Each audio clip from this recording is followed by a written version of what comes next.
Hi, and congratulations on your 2019 SV Murano. This is a luxury vehicle like no other. You've got all the luxury features that you're going to want in this, a true luxury feel without the luxury price tag. I know we covered a lot during the delivery, so we're going to go back through and refresh your memory on everything that you've got in this vehicle that you just purchased.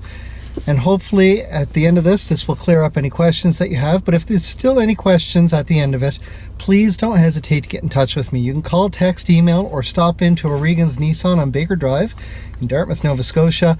I'm more than happy to answer anything that I can for you, and my contact info will follow. Let's have a look at your new vehicle. Right on the center display console, we've got a beautiful 8-inch touchscreen display. So everything shows up here. We can see we've got all of our radio info across the bottom. We've got some buttons to change our source, but there is a source button which gives us all the options here. AM, FM, satellite radio, which is free for the first 2 months. CD, because we do still have a CD player. USB 1 and 2. Now there are two different types of USB ports here. Type 2 is our traditional USB port. Type 1 is a Type C USB port. You can have anything connected to either one of them to be able to stream music or use Apple CarPlay and Android Auto. Bluetooth and auxiliary. So those are your options as far as your audio goes. To set up a phone, you're going to go into settings, hit connections, and then you're going to hit add new and follow the voice prompts. Make sure that you're in the Bluetooth settings on your phone. You're going to be looking for one called My Murano. Once you've got that added, you're good to go. If you have an Android phone, there is one additional step that you're going to need to take. If you have a lock on that phone, you need to go down to the lock settings, and then you need to go into smart lock, and you're going to add a trusted device, and you're going to add My Murano as a trusted device. If you don't do this, your phone is not going to stay connected to the vehicle. So make sure you do that if you have an Android phone. When you get home, switch over to the Wi-Fi tab and connect to the nearest Wi-Fi. Hopefully your home Wi-Fi. From there, anytime that there is an update for the system software, it's going to automatically pull it in. Now, because this vehicle is equipped with navigation, once you're connected to the Wi-Fi, you can hit settings and then go to info, go over one screen and into system information. You can also update your map info from here as well, and you would just do it through the Wi-Fi.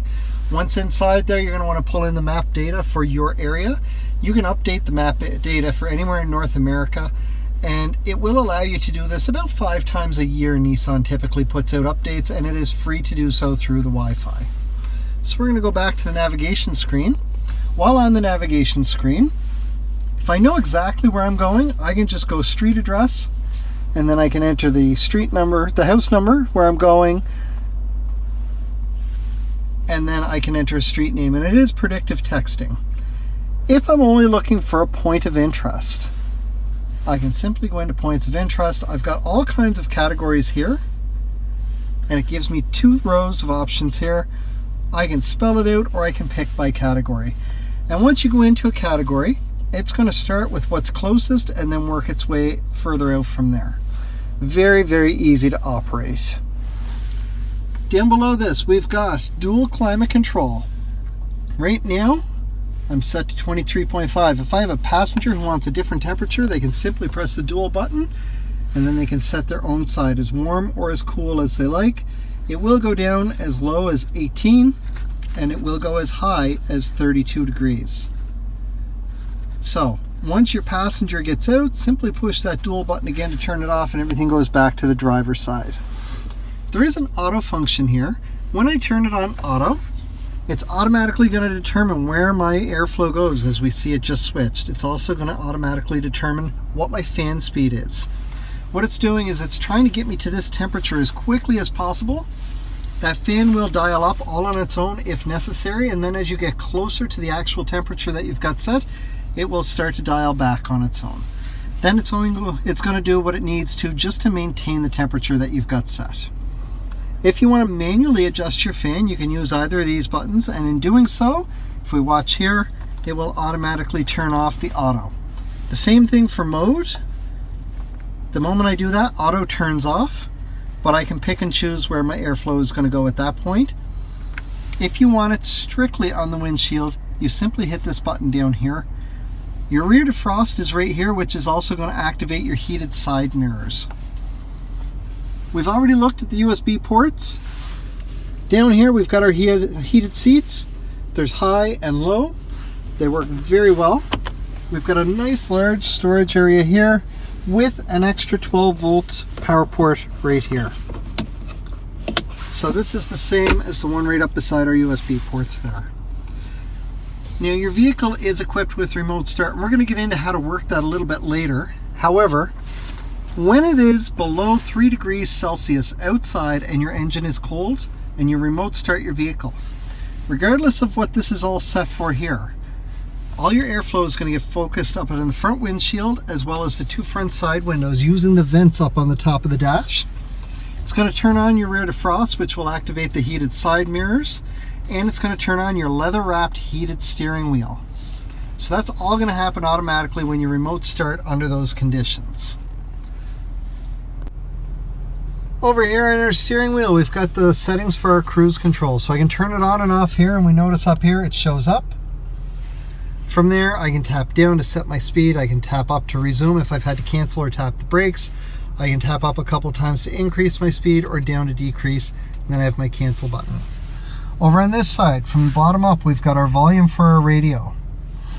The source is going to change the source of our audio. So it will go through AM, FM, satellite, USB, auxiliary, Bluetooth, CD, whatever's connected.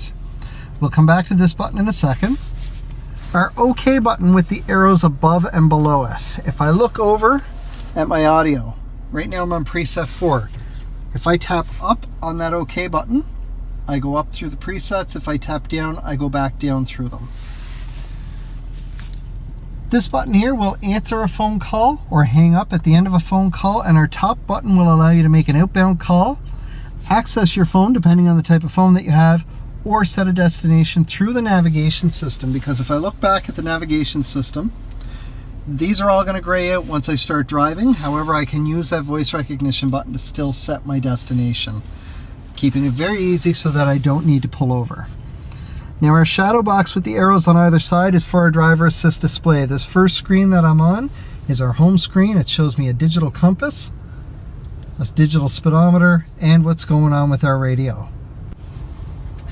Our next screen over to the right here is what's going on with your audio. From this screen, our OK button will allow us to change the source of our audio.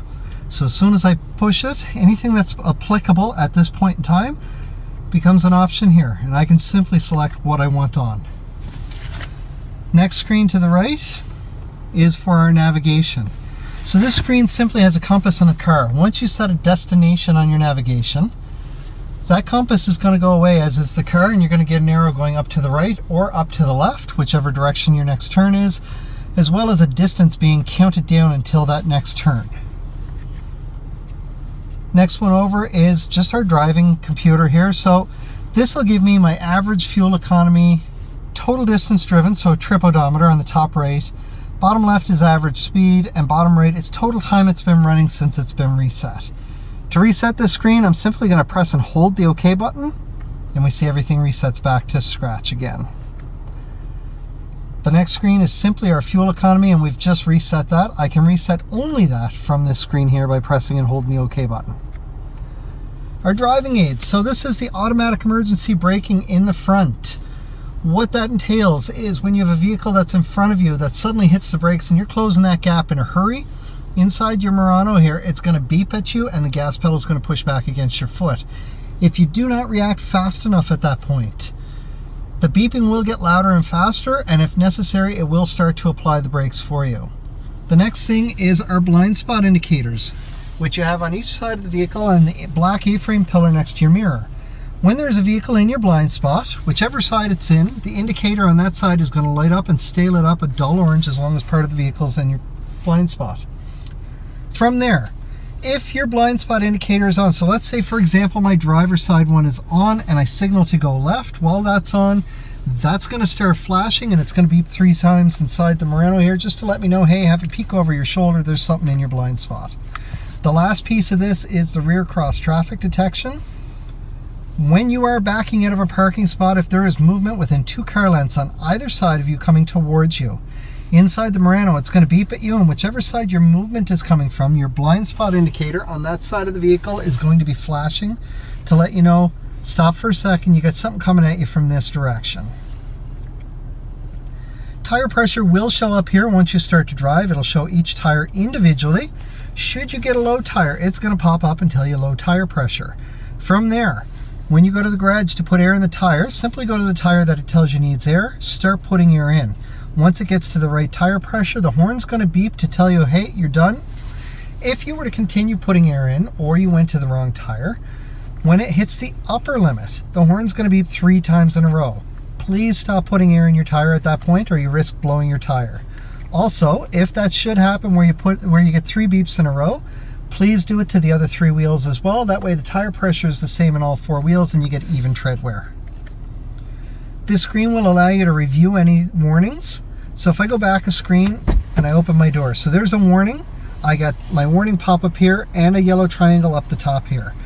I'm going to press that shadow box button to clear my warning, but my triangle stays. Now if I go back over to the warning screen, it tells me there's one to review. If I press OK, it tells me I have a door open. To clear the warning, simply correct the issue and everything goes away. The last screen over is our settings screen. On this screen, I have changed a couple settings. So the first one, I'm going to go down to vehicle settings, and then I'm going to go down to locking.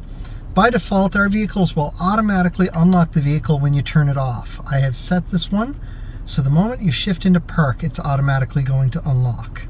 So we're going to go back 2 screens and down to wipers, and we are going to turn on speed dependent. What this does is when your wipers are on intermittent and you go from residential to highway driving, the time lapse in between each pass on the window is going to shorten up a little bit without you having to adjust it. That's what speed dependent is. Those are the settings I typically change. There is a function here called rear door alert. This is a new function for Nissan. It works based on the back door being opened and shut. It has nothing to do with pressure on the back seat. So if you open that back door to put something in there, and when you get your destination, you turn the vehicle off, you hop out. If you don't reopen that back door relatively quickly, like within about 30 seconds, the horn is going to start to beep at you to let you know that you have forgotten something in the back seat. So whether it's a backpack, a briefcase, purse, small animal, or a small child, anything that's been left back there, the horn's going to beep to let you know, hey, you got to take this back out of there. You got to open that back door up again. That takes us through all the settings. Down here on the left side of our dash, we have our heated steering wheel. When I turn this on, very much like my rear defrost, it's going to stay on for 30 minutes. After that, it will turn off. If you want to turn it back on, simply push the button again. This button here is going to turn off our traction control. Now when I do that, it shows up down here, but I see up here I've got 2 cars colliding because I've just disabled the automatic emergency braking in the front. We do recommend leaving this alone. You are in an all-wheel drive vehicle. Our final button over here is our hatch release. If I press and hold that for 2 seconds, the power hatch will open. Press and hold it again to close it. So that's if I'm inside the vehicle and one of my passengers needs to get something out. Up top we have our controls for our panoramic moonroof. This front side here is going to open or close the shade. It will stop in the center every time. If I press it again, it'll go the rest of the way back. From there, this button here is going to open or close my window. So if I press down where it says close/tilt, it will tilt it up to vent. If I press up, it closes it and opens it right up. I can stop it anywhere along the way. When I've tilted it by pressing down, I can press down again to untilt it. Our key fob has all of our buttons on it. So on this, we've got our panic button. I can press and hold this bottom button here to open or close the hatch, unlock and lock, and then we have factory remote start. So to work that, I'm going to hit lock and then hold the top button for 5 seconds. It's going to remote start your vehicle from up to 200 feet away. This works with that intelligent climate control that we talked about earlier. If for some reason you are not out to your vehicle within 10 minutes of remote starting it, it will turn off. If you decide you're not going anywhere, you can press and hold this top button for 3 seconds to turn it off. If you know that you're running late and you want to add more time, go through the same sequence. Press the lock, hold the top button for 5 seconds. It will add 10 minutes to the count from wherever you're at. So if it's been running for about 8 minutes, it'll now run to the 18-minute mark. You can remote start your vehicle twice or once with an extension. After that, if you still have not physically engaged the vehicle, you have to come out and do so. It will not let you restart again through the remote start. Because this is a key fob, there is a battery in it and it's eventually going to die. They typically last for 2 to 4 years. Your very first indication that your battery is getting low is you're going to be getting into your vehicle and you're going to go to start it, and it's going to pop up on the center display here and say incorrect key ID. That means that your battery is starting to get low in your key fob. When that happens, simply wait for the message to go away and do it again. It should start. But the longer you go without changing your battery, the harder it's going to be, and eventually you're going to hit a point that it just won't start. When that happens, take the Nissan emblem, put it directly against the start button and use that to push the button in, and it will still start the vehicle even if your battery is dead. From that point, if your battery is dead, on the back side here there's a little switch. When I move that over, there is a key inside for the driver's side door. Once I get in the vehicle, I can start it as demonstrated. To change your battery, pull the key out, get something small in this little area or this one over here, give it a twist and pop it open. That will give you access to your battery. The battery is simply a round battery like a watch battery, just a little larger. The number on the battery is your battery size. So from there, you're going to want to go and get a new battery, or you can take it to the dealership and they will switch it out for you. It's very inexpensive and easy to do. The last thing I want to go over is your power lift gate. So there is a button on the underside right here that I can press to open it. I can use the key fob, or you have kick motion activation. So a simple kick in and out.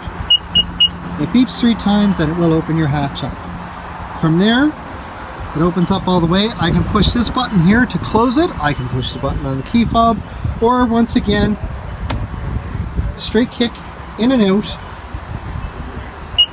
will close your hatch for you. You're basically going to want to give a kick directly below the license plate, and then away you go. Congratulations again on your 2019 SV Murano. I know you're going to love this vehicle. It is an absolutely beautiful luxury vehicle. It drives like a dream, and it's got some of the most comfortable seats that you're ever going to sit in. If you still have any questions after going through all of this, please do not hesitate to get in touch. Call, text, or email, or stop in the dealership. All of my contact will follow. I do look forward to dealing with you when it's time for another vehicle. I hope you enjoy this as much as I know you will.